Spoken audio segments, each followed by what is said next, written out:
원효에 대해서 이제 더 최대한 또 많은 말씀을 드리고 싶은데, 사실 이 부분은 좀 빨리 지나가도 돼요.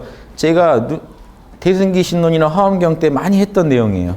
그걸 사실은 그게 이제 원효 스님이 제일 강조한 대승기신론에 나오는 내용이거든요. 요거는. 그래서 원효 스님이 이제 제일 본인의 어떤 수행 철학으로 많이 받아들이신 부분 같아서 제가 소개해 드립니다.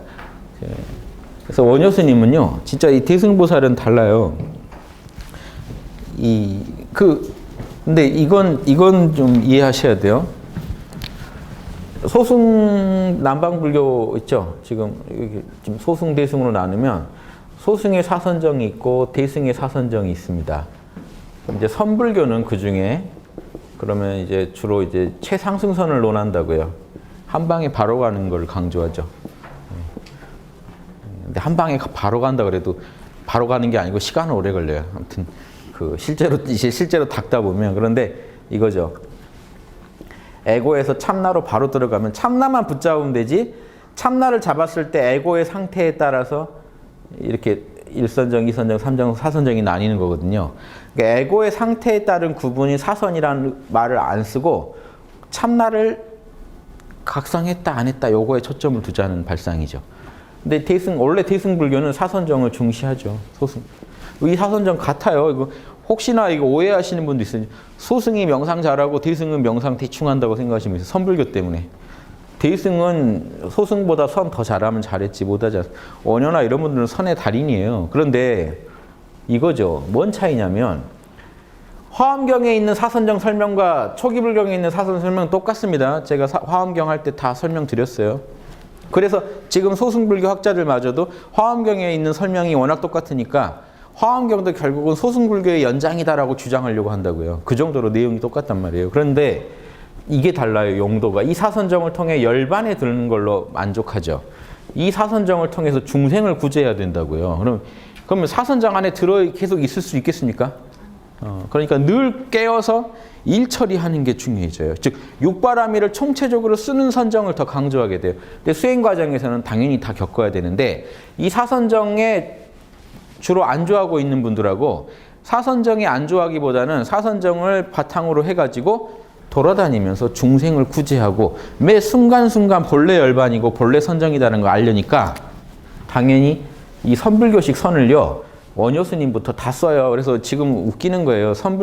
원효 스님은 선불교 전분이라고 원효 스님은 화도 안 했다고 해서 무시하는 그런 어떤 그런 것도 다 골 때리는 거예요. 왜냐하면 대승기신론이 선불교의 정신을요 일찍이 대승기신론이 다 밝혀놨어요. 원효 스님은 대승기신론 전공한 양반이죠.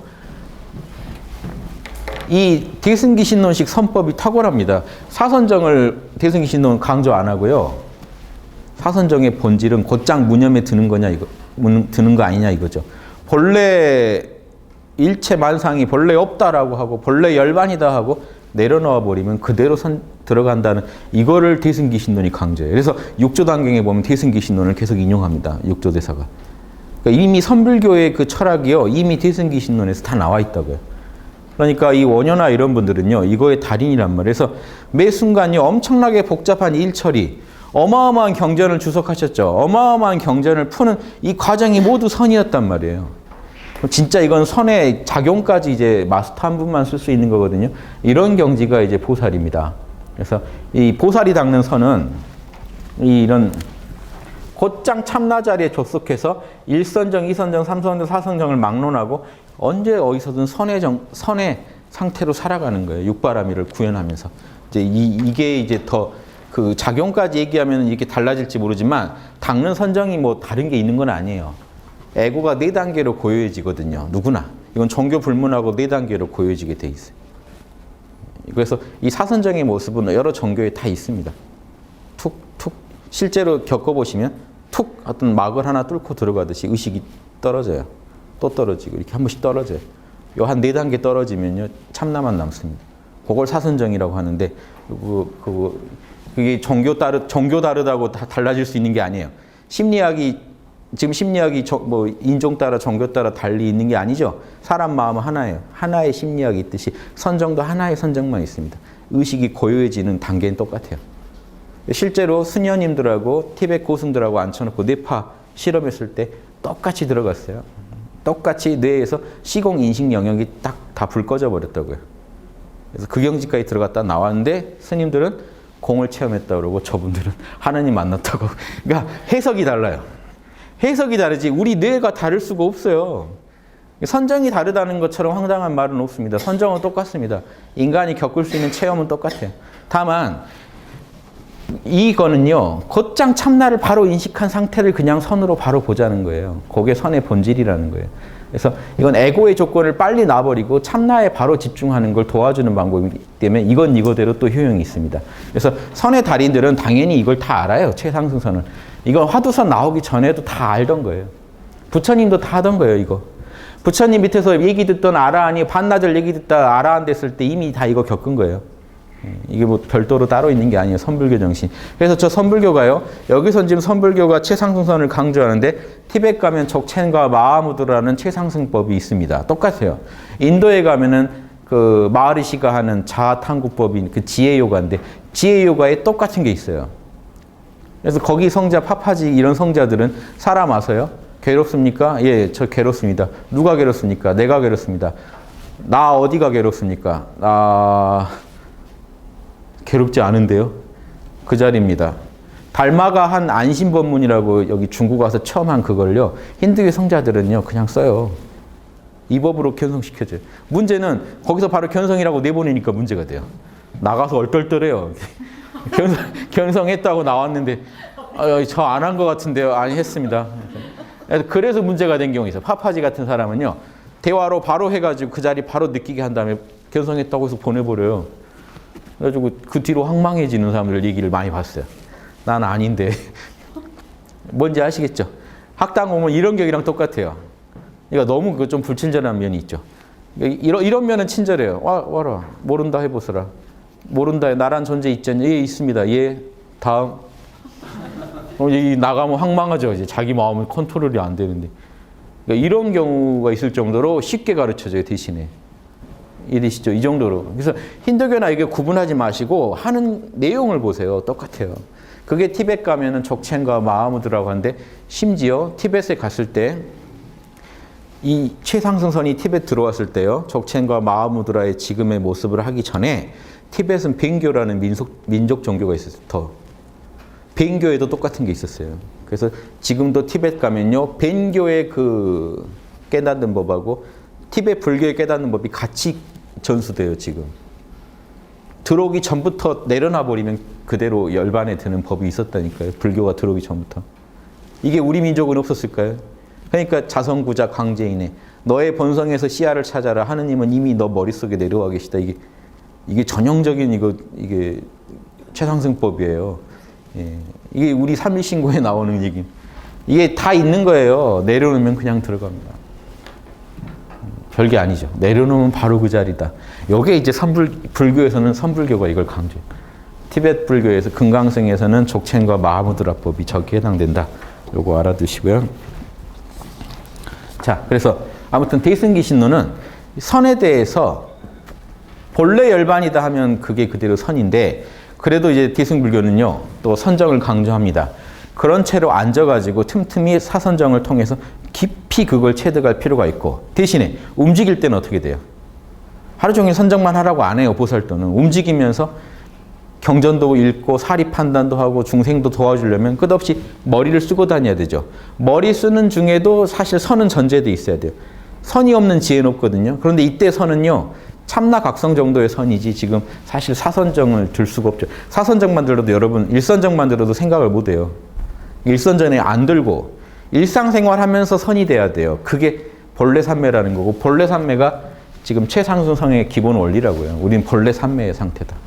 돌아보면 그대로 우린 견성한다는 게. 울고 웃고 떠드는 중에 울고 웃고 떠드는 이놈이 누구냐 하면 바로 그 자리에서 견성이 일어난다는 게 이게 지금 선불교죠. 그럼 그 자리만 보고 있는 게 아니에요. 그 자리를 보면서 울고 웃고 떠드는 거지. 그래야 보살도가 원만해지니까. 이런 내용들이 나와요. 그래서 보세요. 만약 앉거나 일어나고 오고 가고 나아가고 멈추는 행위를 일체의 모든 상황에 처음 선 닦을 때 얘기입니다. 사마타 수행, 지 수행한 이렇게 해라. 오직 방편, 방편이 앞에 나오는데 뭐라고 나오냐면 오직 삼계는 오직 내 마음뿐이다라는 걸 알고 있으라고 해요. 그것만 자각하고 있으라는 거예요. 일체는 내 마음의 작용일 뿐이다. 마음법은 내 참나의 작용이다. 이것만 자각하고 있으면 오직 모를 뿐이랑 똑같습니다. 그러면서 알아차리며 순차적으로 관찰하여 몰입의 단계를 올리다 보면 오래도록 익혀 순수해지고 성숙해지면 그 마음이 안주하게 된다. 진짜 일체가 참나의 작용일 뿐이라는 걸 확실히 아는 상태에 도달한다는 거죠. 마음이 안주하게 되면 점차 예리해져서 순차적으로 이게 지혜까지 갖추게 되는 거예요. 이 상황을 이제 체득하고 나니까 안주하고 나니까 안주했다는 건요. 참나 안주, 참나에 들어앉았다는 얘기예요. 사마타는 이때 일어나고 이거는 이제 윗바사나의 얘기입니다. 지금 주된 얘기는 사마타 얘기인데 윗바사나가 이때 작용해요. 즉 자기가 체험한 거에 대해서 정확한 지혜가 생겨요. 법공, 요런 지혜. 지워버렸네. 삼계 유심, 마음법 유식. 이게 자명해질 때 여러분은 진여 삼매에 들어가 버려요. 진여랑 하나가. 이러면 일주보살이 돼요. 이래도 일주보살이에요. 이게 선불교 확철대오 했다는 분이 얻은 경지가 대승체계에서는 일주보살이에요. 아직 육바라밀 점검도 안 해봤고 그냥 사마타를 통해 참나를 각성하고 그 안에 안주하고 참나에 대한 지혜가 확립된 자리. 바냐바라밀이 확립된 자리. 요게 지금 선정바라밀이니까 지는 선정바라밀, 관은 바냐바라밀이니까 선정에서 바냐바라밀이 이렇게 나와서 두 개가 지관 쌍수가 갖춰진 자리. 요게 진여삼매거든요. 그런데 삼매에 드는 방법이 뭡니까? 늘 방편을 알아차리며 즉 일체 모르겠다. 오직 마음뿐 하면서 떠오르는 모든 것을요. 참나 자리에다 돌려버리는 거예요. 그러다 보면 딱 그 자리에 안주할 수 있게 되고 진짜로 보고 듣는 모든 게 참나의 작용으로 알아차려진다는 겁니다. 아공, 법공을 체험하는 거예요. 그래서 그 마음이 딱 거기 안주한다는 건 이제 흔들리지 않고 딱 들어 앉아버렸다는 거예요. 참나 자리가 각성됐다는 얘기죠. 참나에 안주하면은 이게 확철대오거든요. 그래서 이게 확철대오 했다는 거예요. 근데 거기서 끝이 아니라 안주한 뒤에 점차 매우 예리해진다는 거는 지혜가 생기는 거예요. 정확한 개념이 성립되면서 반야가 갖춰지면서 지관 쌍수가 돼야만 삼매를 얻거든요. 왜 그러냐면 사마타만으로는 절대 삼매에 못 들어가요. 대승 1호는 지관 쌍수로 들어가요. 그러니까 사선정을 다 닦아도 결국은 사선정을 닦아도 저기 지금 사선정을 강조 안 했지만 지금 사선정을 다 당연히 닦는데 결국 본질은 사선정이 있는 게 아니라 본래 내가 참나라는 것에 딱 들어앉으면서 끝나요. 그래서 이걸 바로 닦게 하는 게 선불교예요. 단계별로 다 거치게 하는 게 기존 대승불교인데 대승기신론은 사선정 단계를 강조 안 해요. 안주만 하면 된다고 얘기하죠. 이게 전형적으로 선불교식 설명법이랑 유사해요. 특이한 경전입니다. 대승기신론은. 보통 어떤 한 대상을 집중해서 사선정 들어가라고 가르치는데 대승기신론이 이렇게 돼 있어요. 호흡에도 의지하지 말고 지수화풍에도 의지하지 말고 일체의 모든 것에 의지하지 말고 모든 것은 본래 마음뿐이라는 걸 알아차려라. 이 말이 바로 앞에 나와요. 앞에. 그 다음 모든 곳에서 그것만 염하면서 있다 보면 딱 들어앉을 때가 온다. 다르죠. 법이. 이게 선불교의 원형입니다. 사실은. 대승기신론에서 가르치는. 자, 이해되시죠? 그래서 이거 너무 많이 보셨죠? 예, 이런 마음을 내려놓고 올라 괜찮아만 잘 하시면 돼요. 그러면 이 그림도 언제 제가 이 그림 많이 써먹냐면요. 대중 강의 나가서 대중분들한테 육바라밀을 바로 얘기하면 안 하다 하시죠. 그런데 육바라밀이 이 인간의 마음의 원형이라는 게 과학적으로 입증된 부분입니다라고 얘기 드리는 거예요. 뭐냐면 뇌는 본래 건강한 뇌는 무조건 이건 제가 쓴 게 아니에요. 지금 연구하신 분들이 정리해 놓은 거지. 저는 그대로 옮겨 적어 놓은 거예요. 뇌가 건강할 때는요. 긍정적이 되고 집중력, 선정이죠. 양심적, 윤리적, 정의감, 지계죠. 책임감 같은 얘기죠. 충동 조절, 인욕, 사리분별, 반야, 인정과 공감 이렇게 되게 돼 있다는 거예요. 인간은 뇌가 건강하면 무조건 이렇게 되게 돼 있다. 뇌가 건강하지 못한 상태에 빠지면 부정적이고 산만하고 몰입을 못해요. 즉 이게 재밌는 게 선정에 못 들어간다는 거예요. 그러면서 동시에 비양심적이 돼요. 보시나 지계를 어겨요. 그러면서 충동적, 인욕을 못해요. 그 다음에 반야, 사리 판단을 못해요. 이게 한꺼번에 같이 돌아간다는 얘기가 참 재밌는 겁니다. 지금 과학은 이걸 연구해서 분류는 해놨지만 원리 설명은 지금 누가 해줄 수 있어요? 지금 육바라밀로 설명할 수 있는 거예요. 왜 이런 원리가 일어나는지. 이해되세요? 그게 다 명상시에 명상만 하면 뇌가 바로 건강해지더라는 거예요. 이런 부분들을 한번 생각해 보시면 육바라밀을요 너무 어렵게만 생각하지 마시고 여러분 뇌는요 건강하면 육바라밀을 하게 돼 있어요. 그러니까 명상만 잘 돼서 선정만 잘 이루어져도 나머지 바라밀이 출동하게 돼 있단 말이에요. 그게 여러분 욕심과 편견만 가리지 않으면 나오게 돼 있는데 이걸 탁 막아버리는 게 여러분이 욕심 부려버리고 아까 두 가지 업장 무지를 부려버리면 탁 막혀버려요. 재밌죠? 그럼 다시 내가 부정적으로 표현하는 거죠. 그래서 보세요.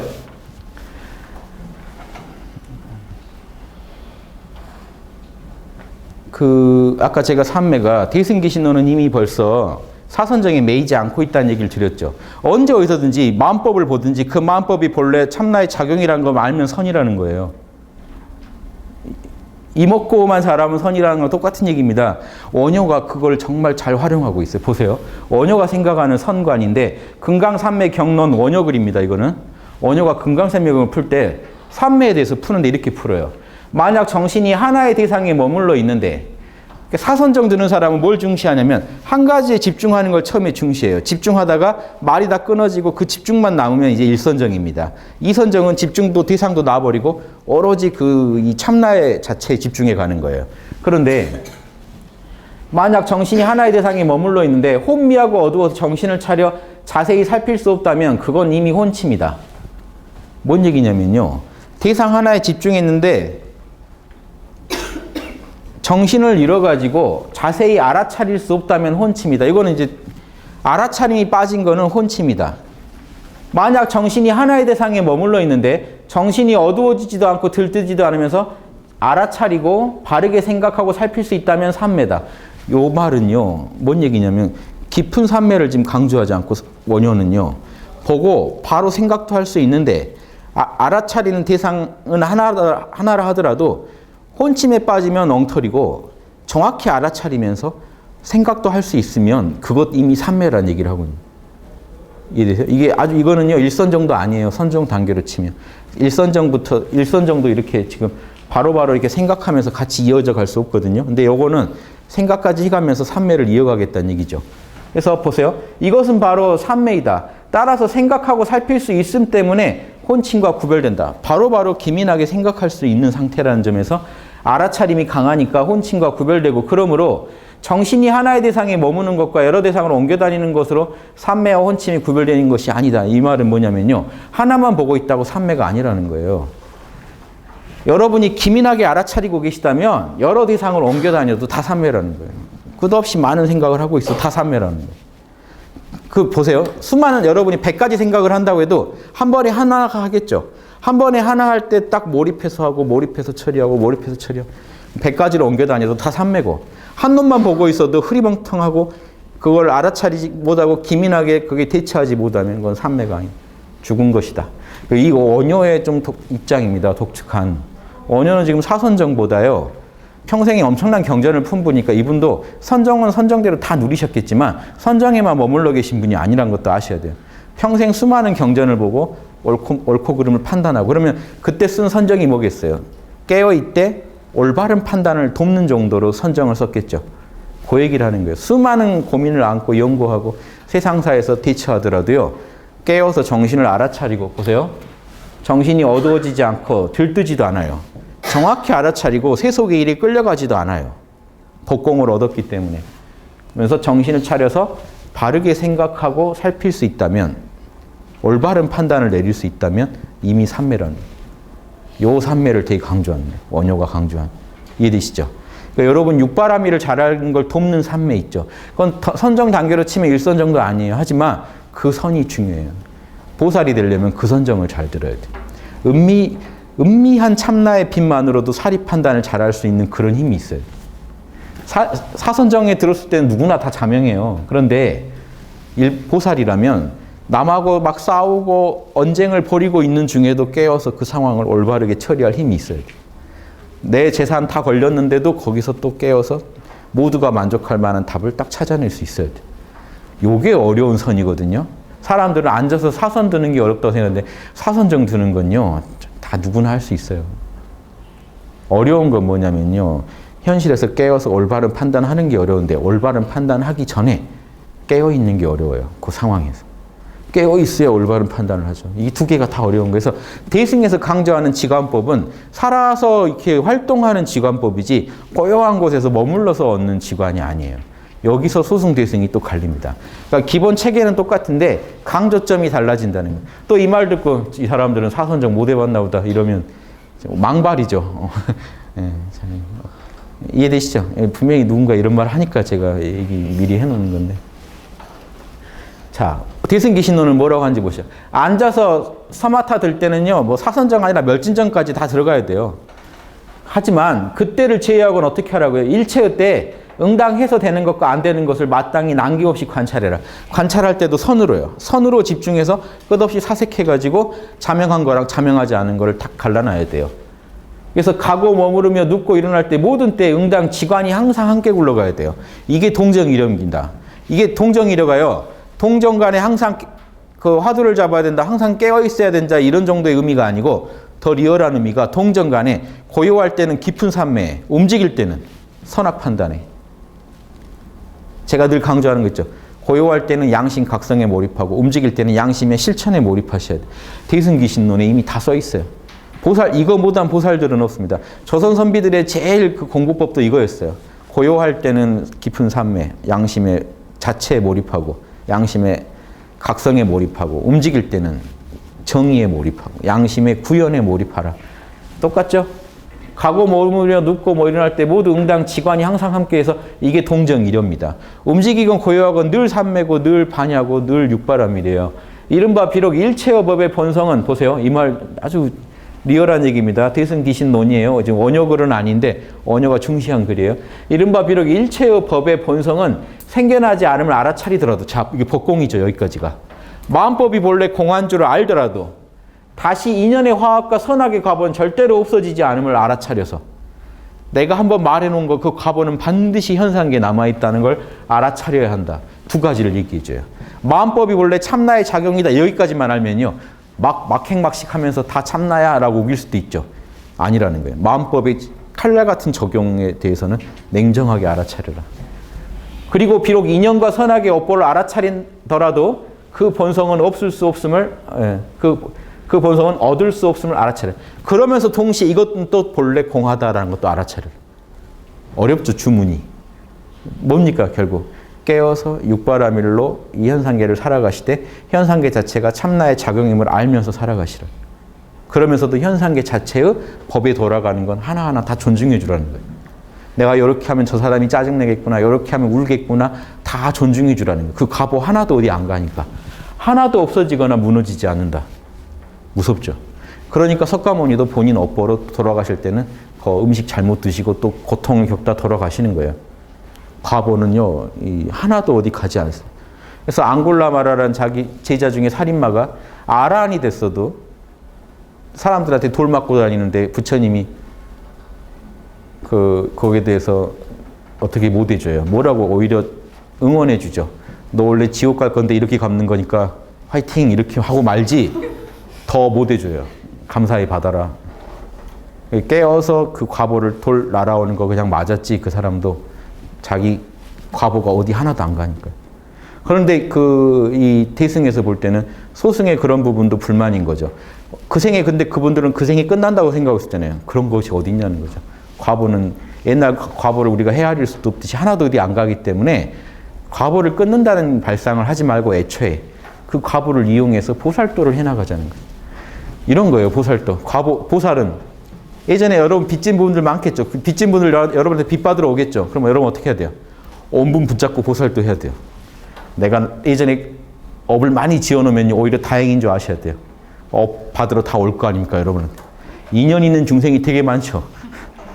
그분들을 다 성불시켜야겠다라고 생각하시. 보살도는 이런 발상을 하는 존재예요. 그러니까 이 인연 맺고 하는 걸 두려워하는 게 아니라 인연을 맺음으로써 양쪽 다 잘 되게 만들겠다라는 거예요. 좀 다르죠. 예. 보세요. 지관 쌍수를 강조하면서 대승기신론입니다. 여전히. 만약 사마타 수행을 만약 하면 본부가 세간에 집착하는 걸 다스려서 이승, 글자가 빠졌네. 성문 영각이 이승이라고 하죠. 소승. 소승 성자들의 나약한 견해를 버리게 된다. 사마타 수행을 하면요. 본부가 세간에 집착하는 걸 다스리게 되고 소승 성자들의 나약한 견해도 벗어난대요. 그러니까 대승의 사마타는요. 소승 사마타보다 다르다는 거예요. 보세요. 방법론은 같은데 더 뛰어나다고 보는 이유가 법공까지 파기 때문에 그래요. 법공까지 파니까 소승의 사마타는 어디서 멈춰요? 같은 사선정을 하긴 하지만 현상계를 버려야겠다는 데서 멈춰요. 대승은 현상계를 다시 껴안아 버리죠. 그러니까 소승 성자들의 나약한 견해, 아공을 버린다는 거예요. 그러니까 사마타를 하나 하더라도 소승보다 더 뛰어나게 하고 관법, 이빠사나를 하더라도 이승의 큰 자비를 일으키지 않고 적고 역렬한 마음의 허물을 다스리는, 즉 이승의 허물입니다. 소승 성자들은요. 큰 자비를 일으키지 않고 좁은 마음, 현상계는 무상이고 고고 무하다 이것만 고집하고 있단 말이에요. 그러니까 내가 간여할 게 아니다. 간여하면 나도 더럽혀진다. 이런 역렬한 마음을 갖고 있으니까 이걸 다스리고 본부들은 선한 바탕을 닦지 않음을 멀리 떠나게 된다. 육바라밀을 하지 않는 본부들의 마음을 떠나게 만드는 게 대승 이빠사나의 핵심이라는 거예요. 대승 이빠사나는 법공을 강조하고 육바라밀을 가르쳐서 중생들과 일반 본부랑 공부 안 한, 공부를 한 소승 성자들까지도 더 넘어서게 만들어주고 사마타도 그렇고 이빠사나도 그렇고 이게 대승 거는 소승 거랑 다르다 이 얘기입니다. 이 두 가지 문이 서로 도와서 이루어지면 서로 버리지 않는데 왜 안 버린지 아세요? 본래 한 덩어리라서 그래요. 참나는 본래 고요하고 본래 자명하죠. 그러니까 참나의 고요함은 선정바라밀, 자명함은 반야바라밀로 등장하는 거라 이 두 개는 본래 하나예요. 한 뿌리에 두 개의 꽃이라고요. 핀. 여섯 개의 꽃이 펴야 돼요. 육바라밀이 다. 그건 일지보살 때 피는 거. 이거 일주보살은 지관 쌍수만 하면 일주보살입니다. 이 지관을 안 갖추고 도에 들어갈 수는 없다. 깨달음을 못 얻는다. 지관에 그런데 이제 이 얘기하기 전에 지금 가서 남방불교 책 뭐든 구해다 보시면요. 거기서도 알아내는 비법이 8정도인데 결국 8정도 다 못해요. 그 중에 뭘 강조하냐면 정념과 이빠사나요. 선정과 지혜를 강조하는데 재밌는 게 깊은 사마타를 강조 안 하고 정념을 강조합니다. 얕은 사마타거든요. 원효가 말하는 생각할 수 있는 선정, 그걸 강조해요. 생각할 수 있는 선정만 얻어도 다 알아안될 수 있다고 그래요. 사선정 안 해도 된다 이렇게 나와요. 남방불교 책 다 보세요. 사선정은 해도 좋지만 안 해도 우리는 얼마든지 도를 얻을 수 있다. 원효 입장이랑 같아요. 즉 소승도 그런 내용이 똑같이 있어요. 이해되시죠? 소승과 대승을 너무 구분만 하지 마시고 똑같은 입장인데 소승은 다만 그런 깨어있음을 이용해서 지혜를 얻는 게 뭐냐면 현상계가 무상고 무하다에서 끝나는데 아공에서 끝나는데 그러니 나라는 것도 세우지 말자에서 끝나는데 대승은 일체 마음법이 나의 작용이다로 끝나기 때문에 거기서 달라진다는 거지 방법론은 유사하게 있습니다. 거기도 지간 쌍수로 알아야 되지 다른 거 아니에요. 이쪽도 지간 쌍수로 보살돼요. 그러니까 원효가 뭐라고 했냐면 지관은 반드시 서로 이루어준다라고 하는 거는 새에게 두 날개가 있고 수레에 두 바퀴가 있는 거랑 같아서 두 개의 바퀴가 없으면 운전을 못해서 물건도 못 싣고 한 개의 날개로는 절대로 허공을 날 수 없다. 이렇게 풀었습니다. 그래서 지관을 못 갖추면 절대 보리를 얻을 수 없다라고 한 거다. 자, 여기에 이제 방편법을 하나 가르쳐 줍니다. 대승기신론에서는 이 방편을 얘기하는데 이렇게 얘기해요. 혹시나 방편입니다. 이거는 그래서 아미타불 왜라는 얘기를 해주면서 중생이 처음에 법을 배워 바르게 믿고 싶은데 겁먹고 나약하여 그래서 근기가 좀 떨어지는 거예요. 그래서 사바세계 몰면서 부처님을 내가 못 뵀으니 어떻게 공부를 하겠는가 하는 이런 사람들이 두려워서 말하기를 믿는 마음을 성취하기가 참으로 어렵도다. 못 믿겠다. 부처님을 못 봐서 못 믿겠다. 아미타불을 못 봐서 진짜 못 믿겠다. 나 대승 못 하겠다라고 하는 이런 사람을 위해서 열애께서는 이런 사람을 위한 방편이 있는데 이는 연불이다. 연불에 몰입한 인연으로 원하는 대로 서방불토에 왕생하여 항상 부처님 보면서 영원히 악의 길을 떠날 수 있다. 극락 가서 아미타불 모시고 공부하는 방편도 있다라고 하는데 말이 좀 묘하죠. 즉 이거는요 더 하근기한테 쓰는 방법이죠. 근데 결과는 하근기한테 쓴 건데 더 좋지 않나요? 참선하는 부분보다 결과가 더 화려한 결과가 보장돼 있지 않나요? 이걸 읽어내셔야 돼요. 이거는요 지금 도저히 나 부처님 못 봐서 못 믿겠다는 사람들한테 연보를 가르쳐서 아미타불이 진짜 살아있는 것처럼 느끼게 만드는 데 목표가 있습니다. 그래서 확신을 가지고 더 참선을 하게 만드는데, 그러니까 찬란한 결과를 보장해 주는 건요, 이런 걸 제시해 줘야 움직이니까. 근기가 떨어지니까 호리피해를 얘기해 줘야 돼요. 그럴 땐 도만 얘기해서는 안 움직여요. 극락 가면 끝내주는데, 지금 나무 아미타불만 외면은 그 사람들은 다 이제 극락 어디 분양권이 다 떨어진다 하면 자다가도 일어나서 외겠죠. 일단 저 극락에 내 집 하나 마련해야지 하고. 네, 그런 의도로 하는 겁니다, 원래. 그런데 이게 진짜로 이게 효험이 어떻게 있냐면, 믿음이 성취되냐를 얘기했죠. 저걸 얻으면 뭐가 되는지 아세요? 여기 티베트 밀교는 지금 여전히 저걸 합니다. 근데 극락 가려고 꼭 하는 게 아니라 수행의 방편 중에 하나예요. 시각화 수련이에요, 사실 저게. 나무 아미타불을 눈앞에 늘 그리면서 염을 해요. 그러다 보면 어느 날은 나무 아미타불이 눈앞에 생생히 나타날 때가 와요. 티베트 밀교는 이거 기본으로 해요. 시각화 수련. 만다라도 뭐 눈앞에 그려야 돼요. 자기 몸을 붙여로도 그려보고 눈앞에 붙여도 땅구멍까지 막 보이게 그려요. 나무 아미타불을 이렇게 실감나게 시각화를 해버리면요. 여기 여러분이죠. 그러면 티베트 불교는 이렇게 써요. 이걸 한 다음에 뭘 시키냐면, 이게 참나의 작용이라는 걸 가르쳐서 이걸 법공 공부할 때 쓰는 방법입니다. 방편이에요. 눈앞에 생생한 부처님을 만든 다음에 요 부처님이 어디서 나왔냐? 알아차리는 나로부터. 요거를 이제 만다라 없애버리듯이 만든 다음에는 없애버리고 나로 돌아와요. 다 나의 작용이다. 그러니까 지금 눈앞에 저희는 보이는 저 컵도 내 참나가 만든 거다.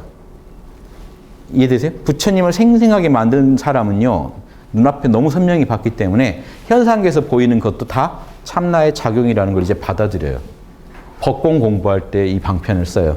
지금 이거는 이 방편을 또 다른 용도로 쓰는 거예요. 부처님 못 봐서 공부 못 하겠다는 사람, 자 보세요.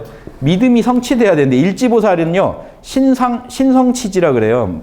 믿음 신상지라고 대승기 신론에서 그래요. 믿음과 상응한 경지라는 게요. 믿음이요, 이게 그냥 맹신에서 믿음에서 확신으로 변한 거를 신성치라고 합니다. 신상응, 신성치 같은 말인데, 즉 이게 일주보살의 특징이에요. 즉 참나에 들어앉은 사람은 믿음이 확신으로 변해요. 그래서 이거 일주보살 가는 그 비법을 써놓은 게 신신명이라는 거예요. 믿는 마음에 제대로 믿으려면 이렇게 해라 할 때, 그때 결국 거기서도 참선을 가르치죠. 예, 최상선을 가르치죠. 이 진정한 믿음을 얻으려면, 근데 아미타불을 못 봐서 못 믿겠다는 이분은 지금 참선이 안 되고 있어요. 그런데 믿음을 성취시키려면요, 눈앞에 아미타불을 거의 실감나게 그려볼 수 있게 도와주는 거예요. 나무 아미타불, 밤낮으로 이름을 외다가 탁 아미타불이 보일 정도까지 외면, 눈앞에 보이면 믿음이 성취된다는 거예요. 이제 확신으로 변한다는 거예요. 그러면서 일주보살에 들어가니까 이런 분은 확신을 얻은 사람은 극락왕생한다라고 이렇게 가르친 거예요. 그 정도까지 해라. 그러면 극락 간다. 지금 눈앞에서 생전에 아미타불을 봤으니 죽은 뒤에도 당연히 아미타불 볼 수 있을 거 아니냐. 이런 논리로 가르치는 겁니다. 요런 아미타불 설이 있고, 또 하나는 한 번만 해도 그냥 아미타불이 와서 데려가 준다라는 거. 이건 또 방편의 방편이에요. 이 아미타불 외는 거 하나만 해도 여러 개가 있습니다. 그런데 대승기신론에서는 지금 이 논리예요. 믿음이 성취되지 않는 분들이요, 아미타불을 보면 믿음이 확신이 생길 것이다. 그런데 이것도 다 믿으면 되나요? 사실은 안 되죠. 그런데 어떤 원리냐면요, 여러분이 눈앞에 아미타불을, 부처님을 그려볼 정도가 되면, 몰입 4단계 들어갔죠. 사마타가 이루어지고, 여기서 지혜 없는 수행은 없어요.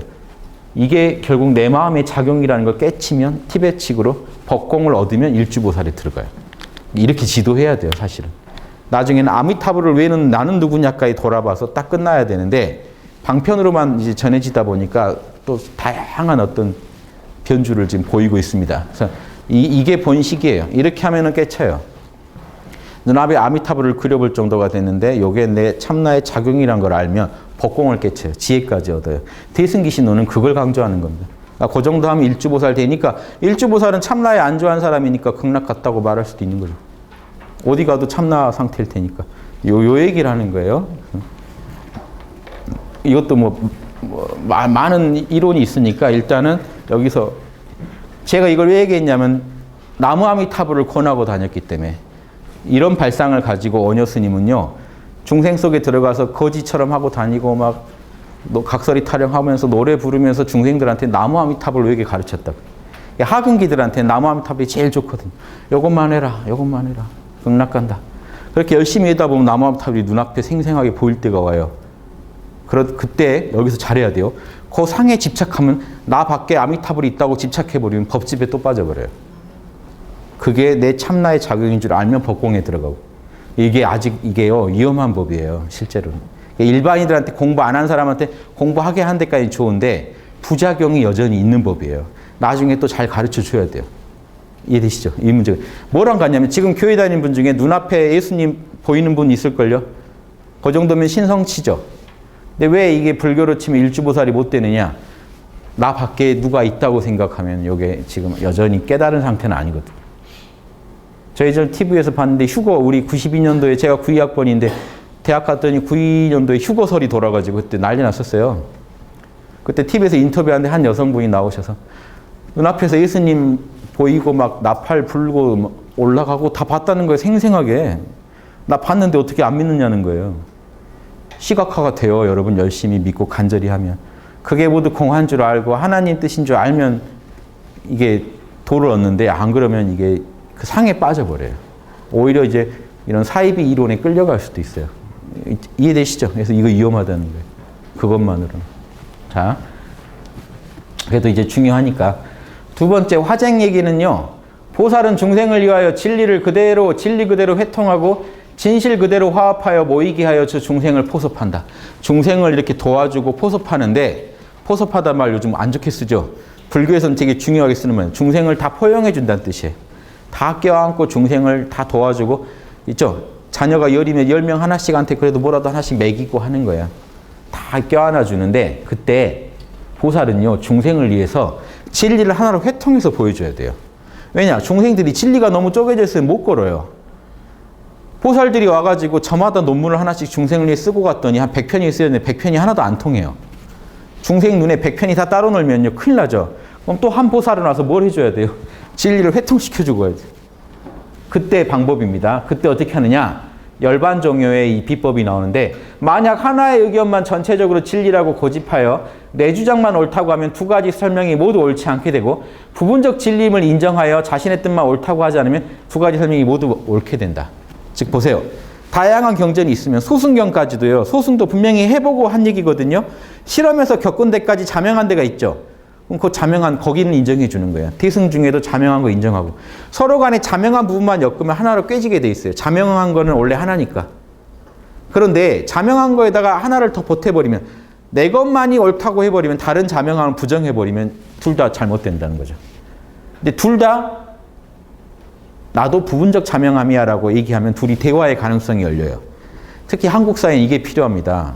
아무리 내 주장이 옳아 보여도 상대방도 옳은 카드를 하나 갖고 있다고 생각하고 서로 옳은 것끼리 만나게 해줘야 된다는 보살심으로 대화를 하면은 더 나은 상승의 결론이 나는데 더 못한 결론이 나요. 둘이 고집해버리면. 상대방을 이제 까기만 하거든요. 나만 옳다고 고집해버리면. 그래서 화쟁의 논리입니다. 특히 요즘같이 분쟁이 심한 때가 없거든요. 인터넷이 그걸 도와줘가지고요. 지금 너무 힘드니까 이 화쟁 요 사상은요, 우리 국민이 지금 명심해야 돼. 우리나라가 이렇게 화쟁 잘하는 나라였다고요. 불교도 들어오면 다 회통불교라고 여러 불교의 장점을 회통시켜서 가르쳤던 민족이에요. 근데 지금 나만 옳고 다 틀렸다라고 고집하는 문화가 생겼어요. 더너 돈수만 맞다. 더너 뭐만 맞다. 선도 화두선만 맞다. 이러면요, 한국 고유의 회통불교가 다 날아가 버립니다. 다 옳은 게 있다라고 봤거든요. 예전 고승들은. 보조 진울스님, 제가 수신결 쓴 보조 진울스님만 해도요, 가나선책도 썼어요. 화두도 옳은 거 있다. 원돈 성불론, 화엄경도 옳다. 화엄경에도 옳은 자명한 길이 있다. 도노 돈수도 얘기하고 도노 점수도 얘기하고 다 인정했다고요. 각각의 길이 다 있다. 근기 따라 또 다 길이 된다. 각각의 자명함만 취한 거죠. 요게 회통불교의 기본이에요. 회통불교는 억지로 하나로 만드는 게 아니에요. 회통하라고 했죠. 저기 진리대로 회통하라고 했죠. 그런데 마음대로 회통하시면 안 되고 억지로 회통해놓으면 싸우고 끝나고요. 자명한 것끼리 모아가지고 하나로 꿰서 보여줘야 된다. 이게 원효가 평생 추구했던 작업입니다. 수많은 다양한 불경을 가지고, 자 보세요. 이 10가지 관점에서 신문 화쟁론, 10가지 문을 가지고 화쟁을 시켰다라는 논문이 이게 목차예요. 10가지가 이겁니다. 당시 소승, 대승, 대승 안에서도 법상종, 반야종, 수많은 종파들이 화엄종 해가지고 서로 싸우고 있는 걸요, 10개의 그 관점에서 서로 하나로 회통시켜 준 거예요. 각각 다 자명한 부분이 있다. 소승에서는 요 얘기가 자명하고, 대승에서는 요 얘기가 자명하고, 유식종은 이게 자명하고, 또 반야종은 이게 자명하고, 화엄종은 이게 자명하고, 뭐 이렇게 엮어줬다는 거죠. 그 내용이에요. 삼승, 일승, 화쟁론은 불교 부처님 됐는데 삼승이 필요하냐, 일승 부처님 길만 있냐, 삼승이 소승, 중승, 대승의 삼승이 다 필요하냐, 뭐 이런 논쟁. 공유, 이집론. 모든 건 공하냐 아니면 유, 모든 건 있냐 진짜로. 그래서 이 두 개. 이게 반야종은 공을 주장하고 유식종은 상을 주장해요. 이 현상계는 다 그대로 존재하는 거다 하는 걸 강조하고, 한쪽은 모두 공하다는 걸 강조하니까 둘이 각각 자명한 부분이 있으니까 싸우지 말고 하나로 회통해라. 불성 유물론, 불성이 있냐 없냐. 그러니까 없는 사람도 있지 않냐. 이런 얘기. 결국 다 있다고 이제 하는 거죠. 인법 이집론. 그러니까 이거는 아집과 법집이에요. 두 가지 법집에 대한 수많은 논쟁에 대해서 화쟁시켜 놓은 거. 삼성의 다른 뜻에 대해서 화쟁해 놓은 거. 삼성은 이겁니다. 이게 유식학에서 주장하는 건데요. 유식학은 현상계 자체를 중시해요. 보세요. 현상계를 초월한 공도 얘기예요. 유식학이 제일 원만합니다. 철학이. 공에만 집착하다 보면요, 현상계를 소홀히 여겨서 소승으로 잘 빠져버려요. 소승 불교하는 분들도 공종을 들으면 되게 좋아합니다. 다 공하다는 얘기를 들으면 되게 좋아해요. 근데 유식학 얘기를 들으면 소승 불교하는 분들 되게 반발하게 돼요. 왜냐하면 유식학은요, 여러분이 지금 보고 듣고 있는 이 모든 것이 참나의 작용이라는 걸 설명하는 종파거든요. 그래서 보세요. 이 세 가지 성질이 있다는 거예요. 우주에는. 원성실성, 이건 진여예요. 초월적 실제. 이게 공에 해당되죠. 이 원성실성, 원만하고 진실된 이 본성이 있는데, 거기서 인연 따라 뭐가 일어나면 현상계, 생멸문이 일어나는데, 의탁이성, 다른 것에 의지해서 일어나는 연기법이 굴러간다는 거예요. 연기법은 뭐죠? 연기법은 진리 자체죠. 석가모니 때부터 이랬어요. 연기법을 아는 자는 열애를 본다 할 정도로 연기법은 중시했어요. 카르마 법칙. 카르마 법칙대로 진행되는 것도 진리라는 거예요. 그래서 인연법은요, 인과적 실제일 뿐이지 똑같은 실제로 봐요. 이건 진실이에요. 참나도 진실이고, 참나에서 인연대로 현상계가 펼쳐지는 것도 진실이에요. 유식학은 현상계도 그대로 인정한다고요. 뭐만 부정해요? 변계 소집성. 두루 계산해서 집착하는 본성, 즉 아집, 법집, 요것만 부정하는 거예요. 뭔 얘기인지 아시겠죠? 내 에고가 참나와 분리돼서 독자적으로 존재한다는 그것도 이게 아집이죠. 요걸 부정하고. 마음법이 참나를 떠나 독자적인 자성을 가지고 실체로 존재한다는 것도 부정해요. 다 마음의 작용이라는 거예요. 그래서 아집, 법집 두 개만 부정하. 이거는 망상이라는 거예요. 자, 요걸 간단하게 설명합니다. 여러분 길을 가다가 노끈이 꽈져 있는 걸 보고 뱀으로 착각해서 깜짝 놀랐어요. 뱀이다 하고 딱 봤더니 거기서 뭘 깨닫느냐면요, 본래 공함이라는 건 원성실성이고, 그게 인연 따라 노끈으로 꽈진 것은 의탁이성이에요. 거기까지는 진실이에요. 그렇죠? 근데 여러분이 있지도 않은 뱀을 상상했죠. 그게 여러분 아집, 법집이에요. 여러분이 지금 자아를 생각하는 그것도 아집에 빠져 있고, 이 우주랑 별도의 나가 있는 것 같죠? 또 이 세계를 보면 나랑 별도로 세계가 또 있는 것 같죠? 여러분은 아집, 법집에 빠져 살고 있다는 거예요. 이거는 뱀이에요. 없는 거예요. 노끈이 실상인데 여러분은 없는 걸 보고 계신 거예요. 그건 날려버려야 돼요. 그건 없애야 되는데, 인연법은 못 없앱니다. 인연법은 칼같이 존재하는 거예요. 즉 이렇게 그 에고라는 거, 마음법이라는 건 인연대로 다 굴러가는 존재예요. 실존하는. 이해되세요? 유식학의 이 설명이 가장 원만합니다. 그래서 이런 부분이 그대로 대승기신론에 다 살려서 쓰여져요. 그래서 이 삼자성에 대한 어떤 논쟁에 대해서 화쟁을 시키고, 오성의 성불에 대해서, 그런 의미에 대해서 또 화쟁을 시키는데, 오성이 뭐냐면 이거예요. 성문정성, 소승대기로 정해진 성질, 아라한대기로 정해진 성질 있고, 영각, 홀로 이제 깨달아서 벽지불까지 되는 성질, 보살정성, 보살이 될 성질, 이건 열애가 된다는 것 같은 뜻이에요. 보살 된다는 분이 열애 못 되지 않기 때문에 보살로 정해진 성질, 중생마다 종자가 다르다는 거예요. 성문될 종자가 있고 보살될 종자가 있고, 부정승성, 소승할지 대승할지 정해지지 않은 종자도 있고, 무성천재, 불성이 없는 천재, 그냥 해탈 못할 종자도 있다. 근데 요거는 이제 나중에 다 부정되죠. 근데 이렇게 나누다 보면 여기까지 나눠져요. 이 오성을 놓고 여러 이제 논쟁이 많죠. 진짜 불성이 있냐 없냐 가지고. 열반의 여러 의미에 대해서 화쟁을 시키고, 부처의 몸에 대해서 여러 뜻에 대해서 화쟁을 시키고, 부처님의 육체적인 몸뚱아리, 진리의 몸뚱아리, 여러 논리가 많겠죠. 거기에 대해서 이제 각각의 논리가 또 충돌하면 논쟁이 벌어지니까 그거를 화쟁시키고, 불성의 여러 의미, 불성이라는 것이 지닌 여러 의미에 대해서 화쟁을 시켰다. 불교의 엄청난 주제들, 10가지 주제를 원효가 다 이렇게 거기에 대해서 수많은 논쟁을 하나로 회통시켰다는 엄청난 작업을 했죠. 우린 모르지, 잘 모르지만 엄청난 일을 하셨죠. 이런 게요, 보살들은 그 시대에 와서 그 시대의 과제를 수행합니다. 여러분도 이 시대의 과제를 수행해야 돼요. 미래의 누가 알아주고 안 알아주고가 중요한 게 아니라 여러분 이 시대의 양심에 제일 찔리는 거 있죠. 지금 여러분의 양심을 제일 자극하는 부분, 그거 풀고 가셔야 돼요. 남이 알아주건 말건 그걸 여러분이 풀어줌으로써 뒷사람들은 잘 살게 돼요. 여러분이 한 건지 아닌 건지 모르더라도. 이해돼요? 원효 같은 분이 와서 불교의 어려운 문제를 풀어줬기 때문에 불교가 그 뒤로 또 이 탄탄대로를 간 겁니다.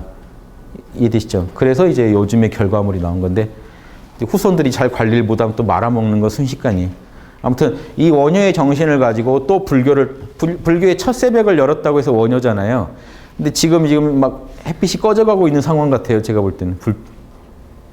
그래서 불일 보조국서라고, 보조스님은 부처의 태양이 환히 떴다고 해서 불일이에요. 그래서 원효가 첫 새벽을 열고 불일이 보조 때 환히 태양이 떴다. 근데 지금은 이제 황혼이 오면 안 되죠. 황혼이 오더라도 거치고 빨리 다시 이제 새벽이 떠야 되니까, 이런 좀 그런 시각으로 이렇게 원효나 이런 역사적 속에서도 보살들이 서로 협조를 해가면서 새 역사를 열어가는 거니까, 여러분들이요, 지금은 저는 이래요. 그럼 여러분들처럼 뭐 다 불교가 되시라는 것도 아니고 승려가 되자는 것도 아니고, 원효나 보조나 이런 분들이 꿈꾸던 건요, 대승세상이고, 대승세상은 승려와 속인이 따로 없는 세상이에요. 우리가 다 중생이 그대로 보살이 되는 세상이기 때문에, 이 여러 선조들이 이렇게 이루신 그런 그 좋은 공덕을 우리가 잘 이어받고, 또 후손들한테 더 멋진 과보를 물려주는 그 우리의 처신은요, 지금 이 자리에서 육바라밀을 구현하는 각자가 보살이 되잖아요.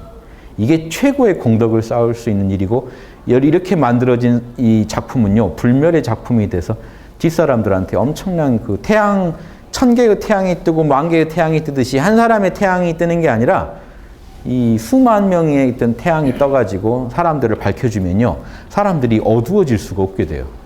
진리에 대해서 이제 모르고 살 수가 없게 만드는 거, 이게 옳습니다. 그래서 여러분, 우리가 다 정치할 것도 아니고 다 뭐 종교계에 투신할 것도 아니고, 일상 삶을 살면서, 요즘 인터넷도 있고 좋잖아요. 여러분의 생각을 자명하게 정리해서 남한테 가르쳐주는 것도 중요하고, 일상에서 남한테 그런 언행을 보여주면서 다른 사람들도 육바라밀을 당연히 알고 이 중생이 걸어야 할 길을 자명하게 인식하게 만들어주기만 하면 돼요. 내 가족이라도. 그럼 한 가족이라도 정화되면 그 가족은 그 정보가 전해질 거 아닙니까? 정보가 전해지게. 양심을 따라야 인간이고, 어려운 용어도 필요 없어요. 보살이라는 용어도 필요 없어요. 양심 따르는 사람이 진짜 사람이고, 진짜 사람 되자는 얘기거든요. 진짜 사람이 보살이에요. 진짜 사람은, 최고의 사람은 양심 따르는 사람이고, 양심은 이렇게 따르는 거다 하는 이 정보만 전해지면 세세생생 그 태양이 다시 땅에 감춰지는 일은 없겠죠. 이건 여러분이 도와주실 수 있어요. 현상계에서 육바라밀이 드러나고 안 드러나고 여러분 몫이에요. 비로자납을 할 수 있는 거 지금 다 했어요. 그래도 안 드러나는 건 여러분이 거부하고 있기 때문이에요. 여러분 마음에서라도 여러분 마음을 비로자납의 채널로 쓰세요. 비로자납의 좋은 공덕이 여러분의 마음을 통해서 현상계에 표현돼야 됩니다. 남이 잘하는 거 소용없어요. 여러분은요, 각자는 우리 마음 속에 각자의 마음 속, 우리의 마음이요, 각자의 마음이잖아요. 각자의 마음 속을 살아갔잖아요.